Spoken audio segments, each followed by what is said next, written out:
Hello, hello, hello, and welcome to today's episode of Her Version. This podcast is dedicated to sharing stories of struggle and triumph, a platform that allows individuals to tell their truth in order to inspire and uplift others. For those of you that are new to this podcast and like content like this, make sure you hit that subscribe button. Make sure you follow, like, and share. I am your host, Sabrina Victoria. Let's jump right in.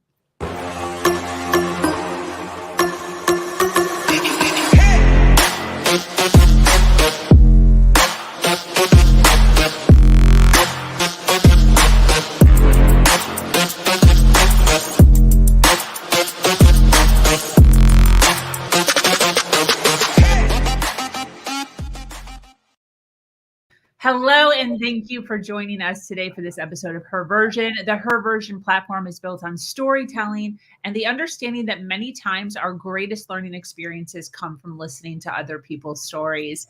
Today, I am speaking with an amazing woman named Julie Cotton. Julie is an advocate of health and wellness, covering everything from therapeutic massage, bodywork, meditation, aligned yoga, Pilates, kickboxing, and ballet. She's here to tell her story of addiction, using comedy to fill a void, and dealing with the dark dynamics of family. This is a story of perseverance, heart, and finding compassion for her own story. Welcome, Julie. How are you? I'm amazing. Thank you so much for having me, Sabrina. It's so great to be here. Thank you. I so appreciate, we were kind of chatting beforehand. You have so much going on.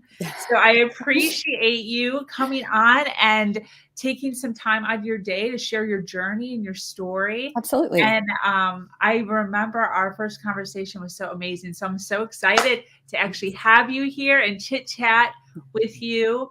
I would love to just kind of jump right in and kind of give you the floor for you to be able to really just, explain your backstory and some of the challenges that you went through, throughout your life. And then we'll kind of go and see how you leveled up. Is that cool? Absolutely. Yes. Awesome. Yes, let's. Well, thank you again. I love storytelling. That's kind of my jam. Since I am an actress, right? So my background, I've been acting since I was probably 5 years old. I was 9. Hey, good morning. How are you, ladies? Good to see you, Blue Vibe. I was 9 years old, and I remember this children's theater company came into my school, and they did a show. They performed like full set, costumes, music, all this thing, and I sat there mesmerized, and I was like, oh my God, I want to do that when I grow up. And I did. I worked for that exact company for about 5 seasons. I toured, acted with them 12 years later. And part of that was this desire to be somebody other than who I was. And that, I'm sure a lot of ladies can relate to this. There's something about our homes of origin that can be disruptive sometimes, less than ideal. And into a mind that's young and doesn't have the tools we have as adults to cope with some of the stressors in a home. I went to a world of make-believe in my own mind. And it was like, oh, my home's not safe. My parents were arguing a lot. No physical abuse, like nothing like that. But my mother was bipolar. My dad had like anger issues. And the two of them were it was very combative, very emotionally, verbally destructive to one another. And I just wanted to run and hide. And so I did that in theater, which was great. It's a great release. But I also learned that I got rewarded for being somebody that I wasn't. Like I became this like chameleon, and I'll just be whoever you want me to be, so that you'll put some love in my cup. You'll give me some approval and some attention. And so that's kind of my shtick. And it was my shtick for a long time. And I wasn't onto myself at all. I was like, no, I'm a good person. Like I was a straight A student. My brother was, he had ADD, and he was like my mother, he's bipolar and is very highs and lows. And so my parents needed to pay a lot of attention to him. And my love language, if you've ever done any of the love language work, yes, is quality time. So that I wasn't getting time, even though my brother was getting time and it was like negative time, it was still their time and attention. And so it was like, all right, well, again, theater became my resource. And then, being in every club I could possibly join, National Honor Society and student government and all these, I was like the perpetual doer. I just was like, let me just be so busy that I don't ever have to feel my feelings. Mm-hmm. And that kind of, thank you, Patty. That translated into, I went to a Baptist university, so I didn't start drinking until I was like 25, and I was, Wow. I know, right? Started late, but I made up for lost time. It's okay. But I was in theater. So most theater people were also waiters, servers, bartenders, things like that. So I totally did that as well. And then it was cool to be drinking, right? Like that's kind of what we did after a show. We would do that. And so I started turning to alcohol as a way to handle some of my grief that I hadn't been willing to be with. And anybody that does traditional Chinese medicine, the liver is the storehouse for anger. And so unwillingness to feel anger often gets numbed by something like drinking or eating fatty I food. didn't know that. Things that dull down the liver. Yep. That block that liver energy from expressing. Wow. Okay. Yeah. So, I mean, backpedal, like 19. So I'm in college. I'm a theater major. I'm in a lot of shows. I'm paying my way through college. I'm working at like a Denny's, and my parents are doing this at home. So I finally move out because I went to school at 17, graduated at 20 for college, and I lived at home because it was close. It was like a mile from my house. And I finally moved out my last year because I couldn't stand this anymore. I'm like, you guys need to grow up. I moved off to campus. And when I did, that was the second semester. It was like spring, January semester. My dad attempted suicide within like a week, maybe two. Wow. And then my mom calls me and is like, hey, your dad's in the hospital. He tried to commit suicide. I'm like, no way. My father would never do that. You're just trying to get me to come home, Mom. I'm not coming home. And then I get a call from the doctor, from the hospital being like, your father's here. We pumped his stomach. You need to come and, just in case.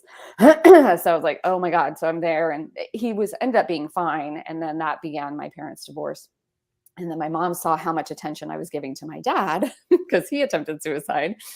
And I remember I was on a date. It was my boyfriend at the time's birthday. And I get a call from the police that my mother has attempted suicide as well. Are you serious? She didn't want me to go on the date. My mom's bipolar. So or anybody that deals with people with mental illness, whether it's borderline personality disorder, bipolar, whatever, you're not dealing with a sane human being. It's like this person has left the building, and it's like what occurs to them is just not even in the realm of what normal people would do. But why be normal? It's so boring. So my mom had overdosed on a bunch of pills, the same way my dad did. But my mom did not want to be successful. She just wanted the attention. So she set off the house alarm that we had so the cops would come and find her.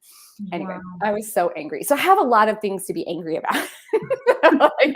Somewhere in the theater world, at some point, I ended up dating some actors who also have anger, and so I ended up actually being I want to be careful with my language. I had the experience of date rape on 2 occasions with 2 different actors. And so again, just compiling reasons to be angry, right? So alcohol ended up being a friend of mine. And then fast forward to I moved to graduate school. I went to graduate school in New Jersey, as far away from my family as I could possibly get. I'm like, let me out of here. I don't want to be here anymore. And grad school was great. Again, I had great grades and whatever. I was just a worker bee. And then we did a lot of shows that were very physical. So let me back up a little bit. So when I was touring with that acting company in Arizona, I first got introduced to chiropractic because we were schlepping sets and costumes and moving things inside these 15-seater vans, and it was just very physical. So one of the other actresses introduced me to chiropractic, and I loved it. I'd been like, oh my gosh, yes, please. Massage, all of that stuff. It just helped keep our actor's instrument going. And so then when I got to graduate school, I ended up finding another chiropractor and then working in his back office so I could get free adjustments. Because, actors, we're resourceful. We they say the starving artist syndrome runs deep with us, at least stage actors, because film and television's where more money lives. Anyway, I digress. So I've been working with this chiropractor, and I started massaging the front office lady just while we were waiting, whatever, talking, chit-chatting in between clients and stuff. She's like, you're really good at that. You should totally do that. And so I was like, hey, why not? So all my friends after grad school, they all graduated, moved into New York City, became bartenders and servers, right? But I had done that for undergrad. I was not interested. So I was teaching acting during the day for a local theater. And then at night, I went to school for massage therapy. And so Wow. I became a massage therapist, oh gosh, like a year after I graduated. And I've been doing it ever since. So that's going on 15 years now. And so I've been in the health and wellness industry for that time. Wow. Yeah. So All anyway, because you gave someone a shoulder massage. I, That's so funny. I know, right? So you never know. Like just keep showing up. That's kind of my life. Like I've had lots of twists and turns in life, and I'm just like, all right. Well, I also figured it would be a neat like moonlighting thing. So if I could do a show in a town, I got a national certification when I first did massage and body work, so that I could be on tour, go anywhere I wanted to, and then moonlight as a massage therapist instead of a server or a waiter. Anyway, so there, I'll pause there. Pause. That's a lot, like drinking on a fire. So while you were talking, you mentioned the 5 love languages. Do you mind expanding on that for a minute? Sure. Just know what that is? Oh gosh, I can't think of the author's name, but the 5 love languages is a book that was written. I'm going to mess his name up. I think it's Gary somebody, but It is Gary. Yeah. Okay. I don't know his last name either. But it was something that I was turned on to when I was doing, where I think it might've been at a church. I was dating somebody and it just wasn't working. And so somebody recommended that book and I read it and I was like, oh, ding, ding, ding, ding. So this idea that we all have these kind of love bank accounts and we make deposits in each other's bank accounts by giving in the way that people like to receive love. And my mother was a prime example of this. Her primary love language was gifts. And I score a 0 in gifts. Same. So I would give my mother experiences for Christmas or her birthday. I'd be like, let's go see a play, or here's tickets to the whatever team that's playing baseball, or Diamondbacks or whatever it was. They were really big at the time when I was living there. And my mother never really felt like I loved her. I also would do acts of service. So I would like cook for her and I'd spend time with her. We'd play games, but she just didn't hear that I loved her. And she kept giving me gifts. And especially once I moved away to Jersey and I'm like, Mom, I don't have room in my suitcase. Quit buying me stuff. I don't have anywhere to put this on the plane. That's so funny. And once I got this book and I was like, oh, my mom's is gift. So then I would just start buying her jewelry and buying her the things that she wanted. And then it kind of smoothed things out in our adult relationship anyway. It's so funny. I so appreciated when I found out about that book. And if anyone's ever wondering what theirs is or what their spouse's is, it's usually what they do to you. Mm-hmm. So for instance, you figured out your mom because she's always buying you stuff, then that kind of triggered. So it's acts of service, quality time, gifts, words of affirmation, and physical touch. Yep. And what's yours? It's funny. I just took this test this weekend because I was talking with a friend about it. And I scored, my number 1 is quality time. And quality time. It's like 37% quality time. And then the next one is like 27%. And that's words of affirmation. Nice. How about yours? Mine is physical touch. Well, I think mine go back and forth, but physical touch and acts of service. I feel like my acts of service is number 1, but my partner's number 1 is physical touch. So I feel like I have to like balance that and like, I think it's like unconscious. Like I do more of it than I actually would because I know it's good for him. Yeah. So I'm confused now. Yeah. It's funny you say that because we will shift throughout our lives. What the primary is. It's kind of like the top 3 are really where you want to focus. I mean, depending on the score, some people might be like 80%, mine are like 30, 20, 20. It's pretty even except for gifts, which is 0. But I used to be physical touch and quality time. And then I became a massage therapist. So I have that need met. So I no longer have that as my primary because I have that handled. Oh, that's so interesting. Wow.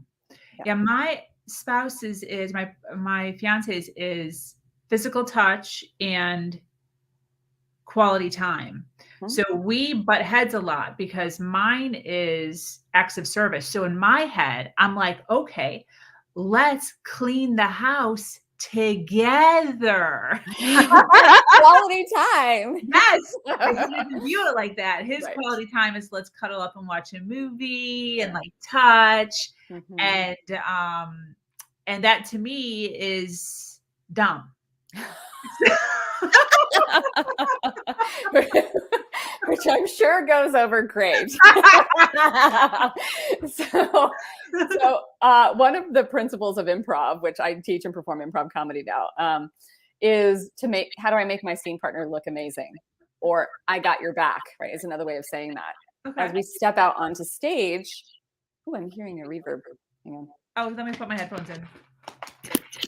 Okay. It's probably my son. Oh, it is. Okay. That's better. Okay. So when we step out onto stage, we're making the whole scene up. We have no net. There's no script. We're doing it live in front of a live audience. And so we have to kind of make these assumptions that my scene partner is going to get my back on stage. Like they're not going to leave me out there hanging in like this uncomfortable moment without stepping in some way. I mean, unless the character in the scene is uncomfortable and then they would read that. But that's a level of sensitivity and a level of listening and paying attention that we're asking from each other. And so I feel like the improv principles are also principles for life and relationships. Yes. Patty's asking you, what's the name of the test you took?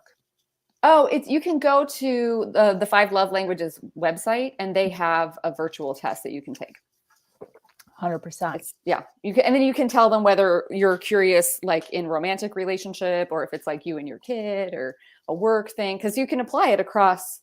I mean, people are people, right? We all do well when we feel seen, heard, appreciated, and people are willing to speak into our listening. Yeah. I think it's also important when you have children to know that you can actually kind of manipulate their love languages. So like what you did to them will then become valuable. Yeah. Inside them. Like I never had kids. So. I made my son, I have one, he's 17. I know I made my son physical touch, but my ex that I spent the majority of my life with, 13, 14 years, was not. He never, ever touched me. Even during sex, it was just like sex. There was no extra. So I've craved that. Like I needed that. So I was always all over my son, hugging and kissing and arms over. So now my son, which is great now, because now my son gives that back to me, that his is physical touch. So it's so crazy how that happens. Yeah. 5 love languages. Sorry, didn't get the rest. That's it. The 5 love languages. The 5 love languages. Very cool.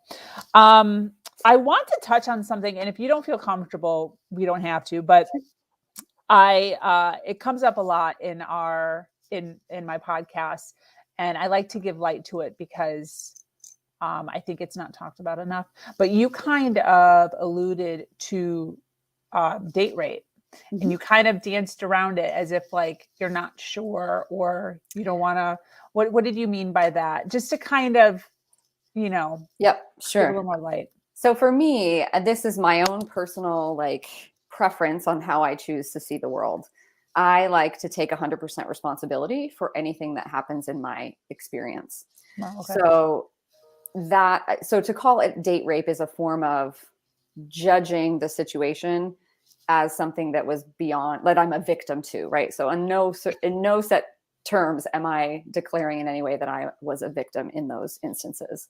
I can own 100% how I got there, the context, who was I being in the world. I was very much like the please just love me kind of energy, which attracts people that would take advantage of that, right? So in order for me, so I don't mean to speak about it in a way that is disempowering.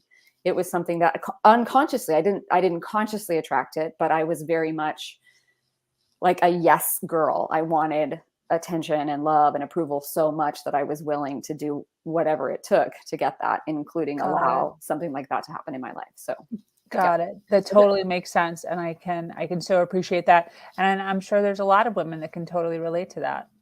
And it didn't, trust me. I mean, I was like numb to it for a while. I was like, that didn't happen. That was just, I dated this guy. I liked him. I didn't really want that to happen. And I'm not going to see him anymore. Right. Like, so it wasn't until I was chatting with a girlfriend after, she's like, Julie, yeah, you were raped. I was like, what are you talking about? No, I just didn't want to have sex. It's fine.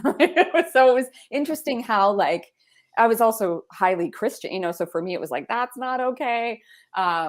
but yeah, then, and this was a woman who was very much into martial arts. So she, whether consciously or unconsciously, influenced me to later get into martial arts. And now I'm a second-degree black belt. So I'm clear that that will never happen to me again. Wow. Good for you. Good for you. Yeah.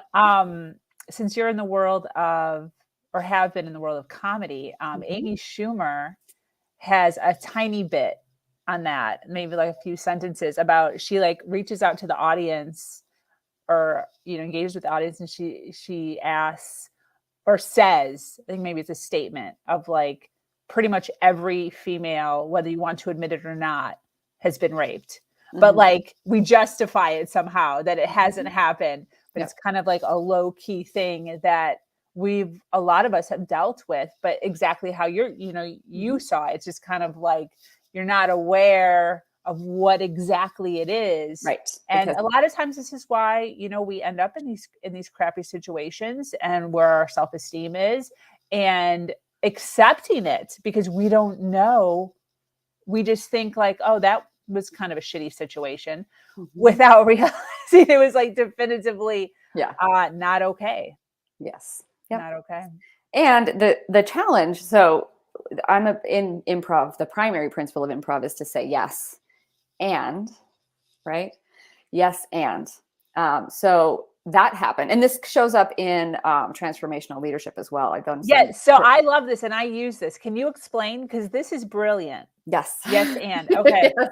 So in the moment, in a scene, we're going to jump into stage together and we're going to perform. And let's say you call me dad, right? So now guess who I am to you?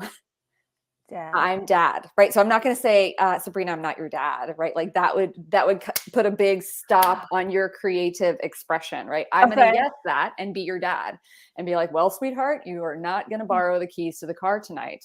You're going to have to ask your mom or whatever, like I'll have to yes it. And then my and is, how would I like to contribute to the gift that you just gave me, right? Wow. So now I know who I am to you. Cool. Got it. I'm going to yes that. I'm going to accept it.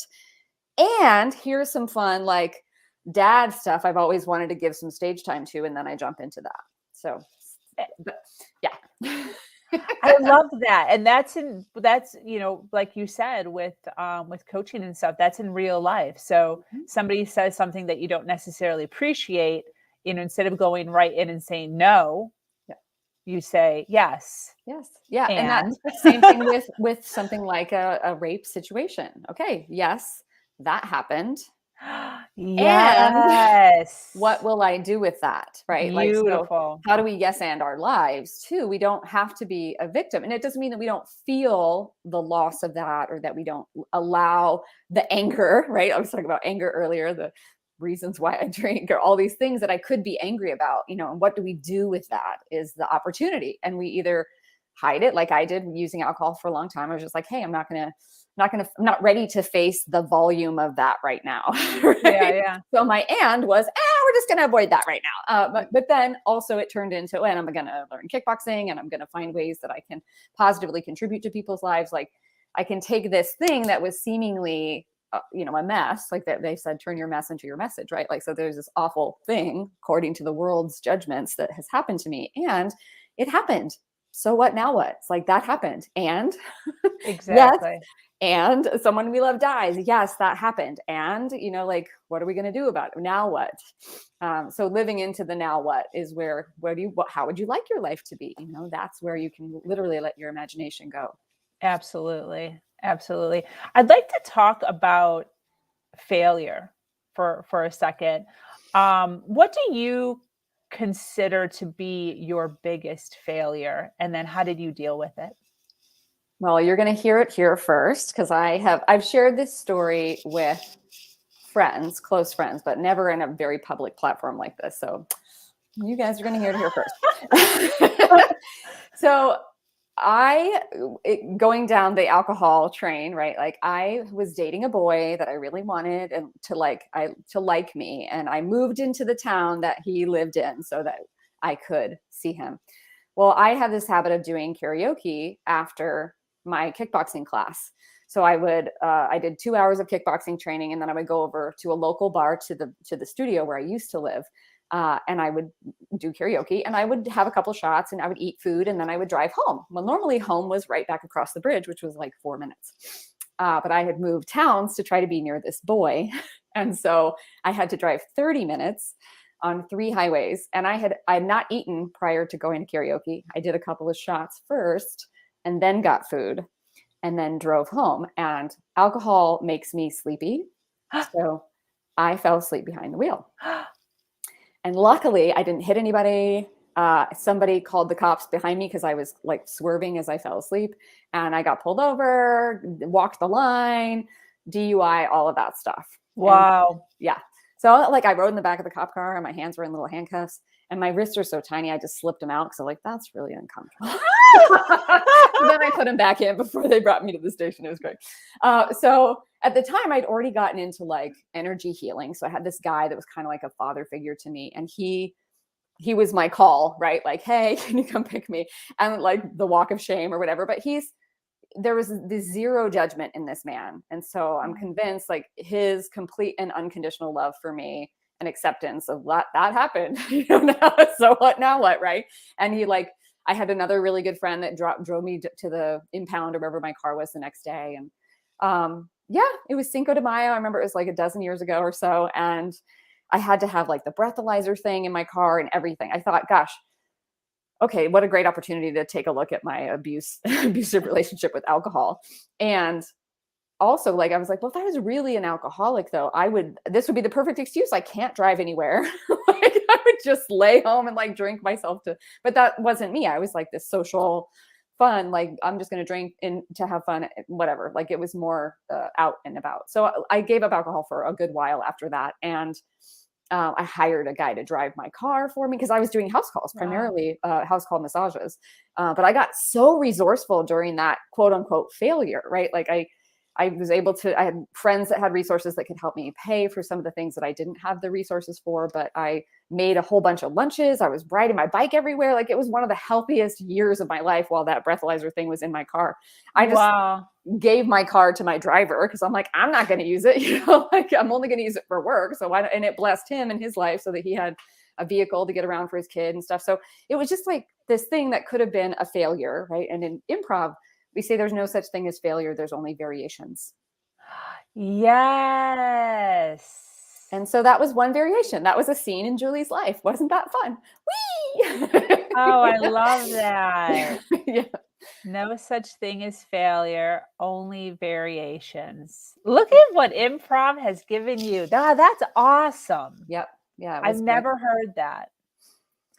Yeah. Improv is, it's because the scene, you can't fail in a scene, right? It's like, okay, that's just the next variation of the scene. Now we're going this way. We might have thought we were going over here, but somebody gave us this gift or this unusual thing. And now we're committed to following the new fun and interesting thing. So whatever we thought we were going and whatever road we thought we were on, there was this really cool turn and we took that turn. So it's not a failure that we took that turn and didn't end up over here where this was driving. No, this is the scene now.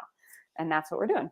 Absolutely. Wow. So did you actually go sober for a little while? I did. Oh yeah. How long? It was like a year, I think. Wow. I was doing a lot of energy healing. So I would go up north, like to Boston area. We did some stuff in Virginia Beach and we would do like these 5 to 10 day meditation things with vortex healers. And I would drive everybody or I'd like let them borrow my car, so I had this breathalyzer thing that was this constant reminder, and people, there were, again, just non-judgmental people. So it was like that happened. That was part of Julie's life. And, I'm not my past decision. I'm not that. That happened, but that's not who I was. And so I was in the question of like, do I have a problem? And I want to look at this. So, yeah. Yeah. So you're in the health and wellness industry now for, what do you say, 15 years? Yep. Yeah. What do you think is the biggest failing with people's health? I would say that the biggest challenge or opportunity I see with people, and I've probably had my hands on like 18,000 bodies in my career. Oh my God. Is that people believe what their health professionals tell them. Yes. Without question. Yes. And I would say that is the biggest failing in No someone's health. kidding. Because just because somebody comes to me and be like, oh, well, I have arthritis. I'm like, pause. You might have been diagnosed at one snapshot moment in life with arthritis. But arthritis, for example, is just, it is inflammation of a joint. And we all have arthritis at some snapshot moment in life when our joint gets inflamed. But it's not a forever sentence. However, people take that and then own it. Yeah. And that is where I find me doing the most work is would you be willing to let that go? Would you be willing for that not to be true? Because if not, then we're probably not going to get very far in our healing journey. If you're identified as whatever diagnosis you were given, however many years ago, then I won't be able to do much work with you unless you're willing to be wrong about that. Wow. This just brought me back to a story a long time ago with me with carpal tunnel. Mm-hmm. So told I had carpal tunnel. Mm-hmm. I'm looking up surgeries. Like I'm going like way this way Mm-hmm. of, them having to cut me open and do all these things to like expand it or loosen it. I don't even know. Mm-hmm. And I've always been more on the, holistic natural side. So I turned to Google, which may or may not be the right, I don't know. But I looked it up and I said, natural way of healing carpal tunnel. And I watched maybe, 7 videos with massage therapists, chiropractor type people. Yep. I did the stretches, like this way, so you probably know, stretches on both sides. Yes. For, 2 months, every single day, multiple times a day, 100% went away. And my wrists were so bad, I couldn't even lift like a gallon of milk. Yeah. I was in a sling. It was all dramatic, like all, I couldn't type, nothing. It was bad. Yeah. And it literally disappeared 100% within just a couple months. Yeah. I totally forgot about that. That is what's possible with the body. Yeah. And I mean, I'm not saying that like, if your surgeon or whatever says you need a knee replacement and you've whittled down the bursa sac and there's no cartilage in your knee. Like there are extenuating circumstances where people need that frozen shoulder to be operated on, but get a picture, make sure that like the tendon has been completely frayed off before you go in and because there may be alternatives. But if people, they're so afraid or they don't like the pain, they don't know how to map what pain is in the body. And pain is just information. It's our body's way of being like, hey, something's out of balance here. We need to fix something. Quit doing that thing you're doing and find another way to do it. That's why I do aligned yoga, because doing yoga with proper posture is infinitely better than doing anything with improper posture, right? And so you might think you're doing yourself a solid by taking a yoga class, but if your shoulder is forwardly rotated and you're doing like a weird down dog thing and you can't like get the full extension where it belongs, like you're not helping yourself. I mean, better to be there and like work it out, but hopefully you're with the intention of getting your bones aligned so that your muscles can do what they're doing. Wow. Yeah, that totally makes sense. So, you've mentioned a few things as far as improv, which was a long while ago, that you started. Yeah. And then kind of leading up into health and wellness. It seems like they kind of overlap. When did your eyes like definitively open up to the arena of, self-development, personal growth? When did you like realistically jump or walk into that? I think I've always kind of dabbled in that domain. Like accidentally? Yes. And it came like through a side door here or there. Like I was big into church because again, I didn't want to be home. So I was like, let me be somewhere else. And it's sprinkled throughout kind of religion. So there were pieces of like how to be the best you and, the reasons for being the best you is like in service to God or whatever. So it's like, that was always part of it. I was a youth leader. I like went and did a mission over in LA at the LA International Dream Center. We did like sidewalk Sunday schools and stuff. And we're like feeding the homeless and doing like, so that has always been a part of what I wanted to be engaged in community. And I've always been in leadership roles. I was in student government. I was in National Honor Society. So I've always kind of been I don't know, a do-gooder and like wanting to develop myself. I got into the world of like personal transformation. Like when I got into vortex healing, I just finished massage school. I saw there was this guy who was like wiggling his fingers at me across the room, and he was like, "Oh, your diaphragm's weak and you're low on vitamin D." I'm like, "How do you know that?" He's like, "Oh, well, I do this energy work and blah, blah, blah." So I was like fascinated. I'm like, "Cool, I want that." And so I started trading with him. I would massage him, or he was kind of a hoarder, so I would help clean his house in exchange for energy work. And then he's like, "You can just do this yourself." So I started taking classes, and it was only for I wanted to use it on myself because I'm like, okay, I get that with massage, the best thing I can bring to a table is a well-integrated therapist, right? Like, so let me be the context or the space for healing to happen here. And that means that I have to do my own work. Wow. So, yeah, Totally makes sense. I totally get that. What were the 3 steps that you took towards bettering your life? You remember? Yes. Oh my gosh. So movement, move your body. Yes. It's so key. Move my body. Like anytime I get into a funk now, it's like, oh, I need to start exercising again. Like I've been sedentary too long. So that movement is what helps like emotions process. It's like energy in motion, that emotion piece. So we've got to be in motion in order to process that stuff. So I would say above all else, move your body. I moved my body first. And then I would say being willing to be wrong. Just like the biggest failure that I see in my clients, I have to be willing to be wrong about whatever it is that I am not at peace with. Because otherwise I can't give it forth. I can't forgive it. So yeah, the movement, be willing to be wrong, and then surrounding myself with powerful communities of people that are further along their journey, like that are non-judgmental is huge, like people that are willing to just yes and me and that have got my back like that, and then I can get their back. So being in service is a big part of that too, because when I'm in service for other people or to other people, I tend to like anything that I thought was going on wrong in my life just falls to the background. Definitely. When you talk about being in service, I feel as if, even from the very beginning of you getting into acting or comedy, that in itself is, sort of being in service to, helping people's needs to find joy in their life. But you kind of alluded to it being kind of an escape for you.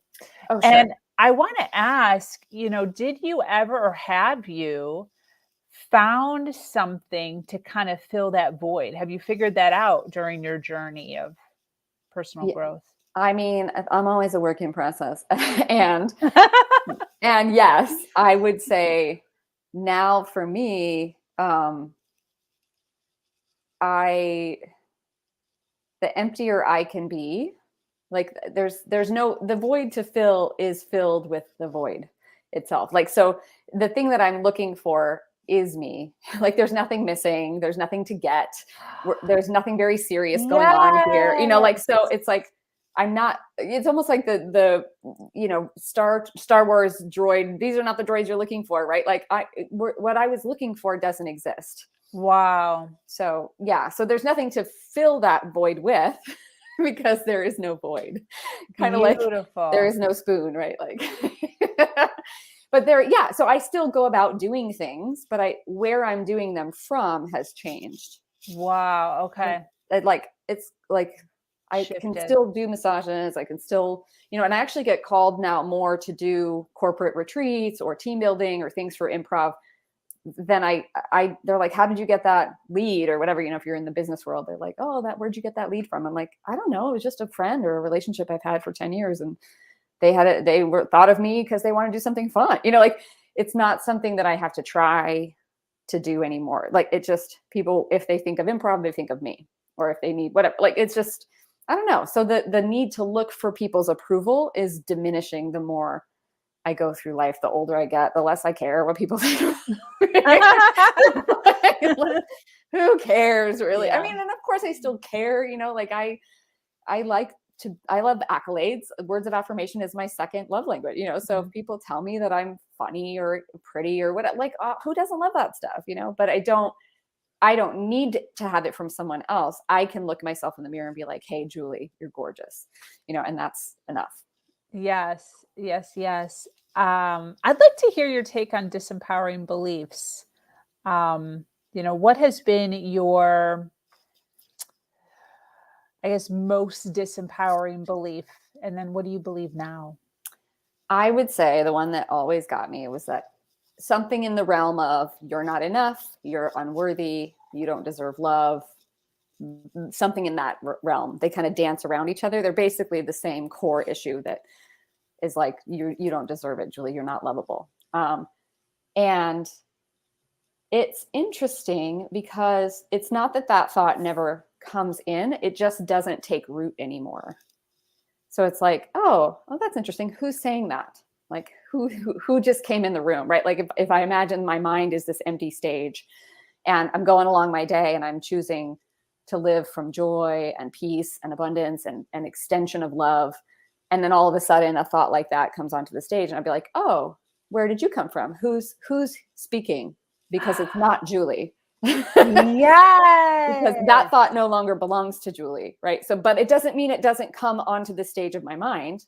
It's just, I don't necessarily give it form anymore. I don't take on that character and play her out the way that I used to. Yes, absolutely. Do you, with that, it's sort of, I could see that sort of being fun to actually do, to figure that out. Yeah. Do you go in detail with that? Like, do you actually say like, this is mean Julie? Oh, like, sure. Oh my God. Wow. I have a whole character of characters that come in and out of my head. I mean, like sometimes Julie, the tyrant, little tyrant Julie, like I'm wearing pigtails today because she comes out a lot. She's like, I don't want to, you can't make me. No, she's really ornery and she'll get in the way of certain things. And if she comes up, oftentimes it's because I've overextended myself or I'm fallen back into the game of seeking people's approval. It's not that those never come up anymore. It's just they don't tend to stay for as long as they used to. They don't, when they're driving the bus, things just feel off, like it's like, I probably should say no to this. And if that comes in, I'm like, then say no, because we know what happens if you don't. Then I get overwhelmed and I get tired and I'm like, I'm not giving from an outpouring or outflowing of having my cup filled and then overflowing my abundance onto whatever situation it is. So she comes up as a way to help me, to protect me from overcommitting, from her need for approval, right? So she's like, no, I don't like this. Don't do it. Oh, I love that. Absolutely. What do you think is the number one lesson you've learned from your life? All this journey you've been on?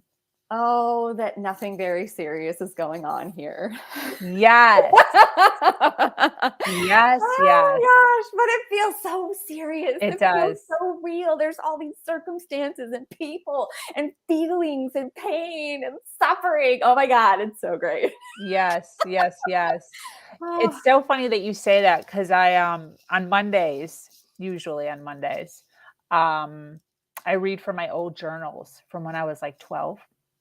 Wow. And I do an hour of reading in chronological order on my page.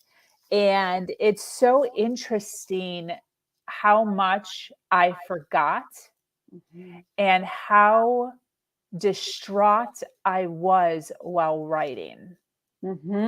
Because it's so serious while it's happening. Oh my gosh. Yes, of course. And I'll literally be reading and I am mad in my journal. I am crying. I'll even put like arrows, like, look at these tears that fell onto my journal. That's so because I'm like, right now I'm reading, I'm 15. So I'm like totally boy crazy.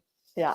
And so, and I can remember like, oh yeah, I was so mad, but I'll literally, because I do commentary while I'm reading. So I'll read a section and then I'll be, I'll like give feedback.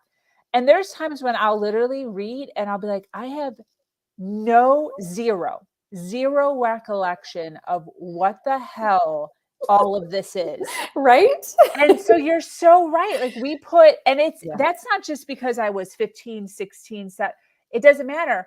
Nope. All the things. Yeah. We're making up all of the meaning. We're making up, and it's fascinating. Like I'm so grateful to transformational leadership training and like this like looking at things and really looking at what is, like, what are you actually experiencing right now? Because my mind would tell me that I'm experiencing the judgments that I'm making up about what I'm experiencing. Yeah. But really, let's really look at what are you feeling right now? I might feel a tightness in my chest. I might feel an acceleration of my heartbeat. I might feel the cold temperature of the air in the room on my skin, right? But like, I'm not feeling that person betrayed me. That's not a feeling. That's a thought. That is a thought that I made up and then assigned to the feeling that I'm having, right? So we are making it all up. So why not make up stuff that works for us? Why not make up a story that is like fun, you know? Or I mean, and drama can be fun. This is where it's like, oh, why would you ever, you know, want something, whatever, like look at the world and there's some suffering happening somewhere and be like, how could you believe in a God that lets that happen in the world? And be like, I mean, how do you go see movies and they shoot each other in the movies? Yeah. And yet you paid to see that movie. Like, what are you talking about? Good The point. world is just a 3D movie, right? Good Like, point. I mean, we horror and, you know, romantic comedy, there's always heartbreak in there, you know, like, so why would it be okay on a screen and not okay in our life? Like, it doesn't have to be any more serious than that. And I mean, it's hard to hear some of this stuff. I know we take ourselves so seriously. But my life is real and I have a mortgage and I have like a job. I can't just not work my job. I mean, you could, there's consequences in the world of form that there aren't on stage, right? But we can reinvent ourselves like that if we're willing to give up the way we have it. But and that's what people don't realize is how quickly you can change it. Yeah. I remember the first time I came to that realization was the first time I saw Tony Robbins live. Oh yeah, he's great. Yeah, and the switch, he did this one exercise where he made us over and over and over and over again with a partner go from, well, you're in freaking acting, so like, you know, but you can go from happy to sad to angry to, and maybe 3 or 4 things. But he made you do it over and over and over and over and over and over and over again and really embrace the feeling. And it was such an awakening to me on how we have more control than we think we do with our emotions, with our feelings. Yeah. I love to do, when I do transformational leadership training, improv for that.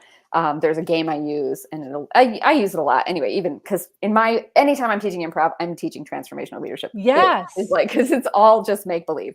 So one game is I call it carpool. Some people might call it hitchhiker or something else, but, you basically, you have 4 people, you know, like in car seats, and then you have them each sit in there and you assign an emotional state to each one of them. And then you have them get out of the car and they'll get into the car one at a time with their emotional state. And like, so the driver's pissed. Wow, man, stupid man, going to Disneyland. I hate Disney, whatever. Oh, this traffic, of course, blah, blah. And then they have to pick up their friend and their friend is excited, right? So as soon as their friend gets in the car, the angry driver becomes, it's contagious because moods and emotions are contagious, becomes excited. My gosh, I'm so happy you're here. You know, it's had a bad day, but now I feel great. We're going to Disney. Woo! Yeah, you know, you can just change it like that. And then they go and they pick up sad or, you know, like depressed and like, oh, get in the car. I don't want to go to Disney. I'm afraid of people. There's going to be people everywhere. And then they pick up, I don't know, horny or something like, hey, I'm like, oh, right. And you can just switch right through those emotions. Wow. Like, and it's fun. It can be. It might be terrifying for some. And some people find out what their range of emotions is, because a lot of times we're kind of muting our actual experience of life. Yeah. But why not go way high, way low, way high, way low, wee, like a ride? Yes. What is the moral with that exercise? What are you teaching? Well, it depends. So I get it, but I want to know what the core is. I'm a big fan of people unpacking for themselves. What is it for? Like, what are you now aware of? How could we apply this in our liams? Got it. They'll unpack for themselves. Yeah. What is the takeaway? Because there's dozens of them. And who am I to say that this is the reason that I teach this lesson? I like to give people an experience, because experience is the master teacher. Absolutely. I can talk about a thing, but until someone does it, they won't know the thing. It's like riding a bike. We can talk about riding a bike. We read about riding a bike. watch somebody else ride a bike, but until we get on the bike and ride, we have no idea what that's like. Absolutely. Oh, that is so great.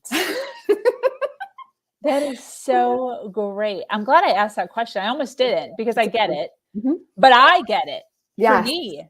Correct. So, I would have no idea of knowing what the lesson would be for you. Yeah. So I can tell you what my lessons are, but if you don't have them, it's of no value. Yes. Oh, good job, Sabrina. Well done. So what do you do? Tell us what you do. Obviously you're full of so many surprises, but I'd love to tell our audience, what you do in the world, what you do for business, what you do for humankind. Sure. I would say that I'm a builder. I love building community. I love building people up. I love building visions. I love to build. And how I do that practically in the world is a couple of different ways. I have my own yoga massage movement studio now in a little village in Edwardsburg, Michigan. And I am also in service to my community. So I'm on my chamber. I'm in my local Rotary Club. I'm the VP of Rotary this year. And I also serve through a Course in Miracles class. I have a discussion group that I do Monday nights virtually and in person. I'm teaching like a couples massage course coming up here. It's a hybrid of in-person and virtual for people to learn how to massage their partner or their kid or somebody that, if they're still kind of in their homes and not really getting out much and they have aches and pains and they want to help each other out. I'm teaching just basic techniques for that. So that's coming up like Valentine's weekend. And I do some like retreat type stuff. So I'll do corporate team building through improv. I have an event. It's a transformational improv 1-day event, the end of April coming up with a company called Redesign down in Charlotte. So I kind of just do whatever I want because I like it. I'm the boss. I love it. Where can people find you? They can check me out at the Studio M as in Mary 62.com, or they could check me out at nextlevelimprov.com. Okay, what is it? The Studio M as in Mary 62.com is the wellness stuff. Why this? Why is it called this? Well, so the studio, it was you and I were chatting before we got on, and this building and I have like a soul contract. So it was always going to be the studio, and I wanted to do massage, yoga, acting, piano. I teach and I sing, so I could do voice lessons. It was a creative studio, but also a healing studio. So the studio was encompassing of all of the modalities that I play with. And then the M62 is where it's located. Nice. Okay. Yeah. Beautiful. So that's where people can find us. Beautiful. And then Next Level Improv is my company. The studio is just a project of Next Level Improv. Okay. And Next Level I have a .com page for that too, or you can find me on Facebook. What is it? Next Level? Next Level Improv. Because, improv is a way to take your life or your experience of life to the next level. Is it a .com also? It is. Yeah. And that was founded back in Florida, probably about 7 years ago. I had a guy that was part of this group called Heart Space, and we would meet on Monday nights and do meditations, and somebody from the group would present their business or their testimonial. One lady did like crop circles, and one guy who survived World War II would just tell his story. So it was just a really neat group of people. We started at like 6 people and we grew to over 200 people. Wow. And the founders ran a recovery center in Delray Beach, Florida. And so one time I presented improv, and I think they came and saw an improv show too. And they were like, "Hey, Julie, we want to do something different with our recovery center, and we want to try different modalities. And we think if you would come and teach our population improv, that would really help them. It'd be a nice replacement technique. Like now that they're not drinking or using or gambling or whatever, feel like having something that they can do and improv." So we tried it out. Like they brought in an acupuncture, chiropractic, whatever. But I used to teach kickboxing for them too, like self-defense and stuff for the girls, and then improv. And of all of the things that they had smatterings and samples of, they liked improv the best. And we got feedback from their caseworkers, from their their social workers or their psychotherapists that were like, after improv, these kids, I mean, they called them kids, but they're adults too. They were much easier to express their emotions. They were much kinder to one another because, again, the principles of improv are, how can I make my scene partner look amazing? And I got your back. So if you're willing to start adopting those belief systems or those principles and then walk them out, actually live from them, then they were having really good experiences. So that was fun. That's where Next Level started, was in that recovery community. Wow. Very cool. Absolutely. We still have quite a few people here watching live right now. So I'd like to kind of, you start to close up here. But before we do that, I'd like to kind of get your take on what you view success as. What does success mean to you? Oh, yeah, sure. Well, success for me is enjoying the journey. Absolutely. It's joy on the journey because there's nothing to get. Yeah. There's nowhere to get to. Yeah. Many people who get where they think they want to be, once they get there, it doesn't provide whatever they thought it was going to. And so if you can't have fun on the ride, get off the ride. Absolutely. Find a different ride. Yeah, I think once people, or if a person can understand that, I think it makes life a lot more fun. Yes. Yeah. We're like always running towards something. Like, what do we get? And that's not even, a lot of times once we get all the things, we're like, okay, cool. Now what? Next journey. Yeah. And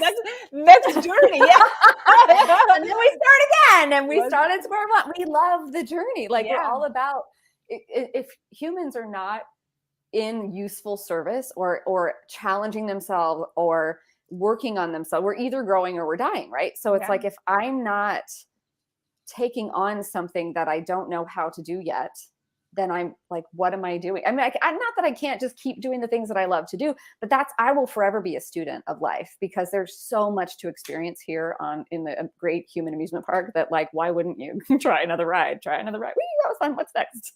Exactly. I totally agree with that. And when I finally realized that, it was a huge shift for me just in general. And you know what? I actually kind of take that back because I think I've always kind of lived my life that way. But once it was put into words and like said to me, because I've always liked the journey. I think I'm just an entrepreneur by heart, but I didn't know, no one ever laid it out for me before. Once it was laid out for me, it felt good. Yeah. It felt really good. I'd like to ask, as our closing question here, what advice you'd give to females who are struggling with their self-worth right now? Oh, I'm not big on advice. I'm a coach. I like to tease advice out of other people. So, I mean, I guess just give it a minute. This too shall pass. Yeah. I mean, and whatever we feed grows. So if I'm going to feed the feeling of self-worth, which I definitely have, like I mentioned earlier, now it's not that the thought never comes on my stage anymore. I just don't pick it up and play with it, and you totally can. And maybe people aren't in the space of realizing that they have a choice to lay that down, like a badge of honor, like put it down, but they don't know how to put it down. And so you don't know how to put it down until you know how to put it down. So like, be gracious with yourself, be gentle, and this too shall pass. It will. It always does. 100%.